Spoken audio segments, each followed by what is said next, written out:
પાટણ જિલ્લામાં 380 ગ્રામ પંચાયતોની ચૂંટણી માટે ફોર્મ ભરવાની પ્રક્રિયા શરૂ થઈ ગઈ છે। આ ચૂંટણીમાં ગામોને સમરસ બનાવવા માટે પ્રયાસો હાથ ધરવામાં આવ્યા છે, જેમાં હારીજ તાલુકાની 33 ગ્રામ પંચાયતમાંથી 5 ગામો બુડા, જમણપુર અને અન્ય સમરસ બની ચૂક્યા છે। આ સાથે શિક્ષિત ઉમેદવારો પણ સરપંચ અને સભ્યપદ માટે ચૂંટણી લડવામાં રસ દાખવી રહ્યા છે।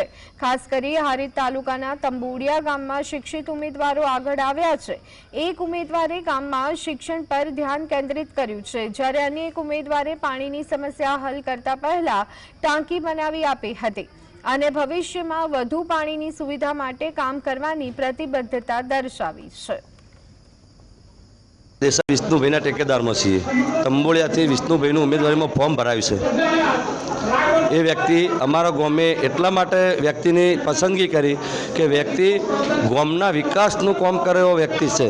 એ વ્યક્તિને ગામ પ્રત્યે લાગણી છે અને એ વ્યક્તિ સરપંચ ન હોવા છતાં પણ જે વ્યક્તિ ગામના કામો કર્યા છે એ લોકોનાથી જોયા પછી લોકોએ વિચાર્યું કે આવો વ્યક્તિ હોય તો હજુ આગામી 5 વર્ષની અંદર ગામનો કેટલો વિકાસ થાય, ગામ કેટલું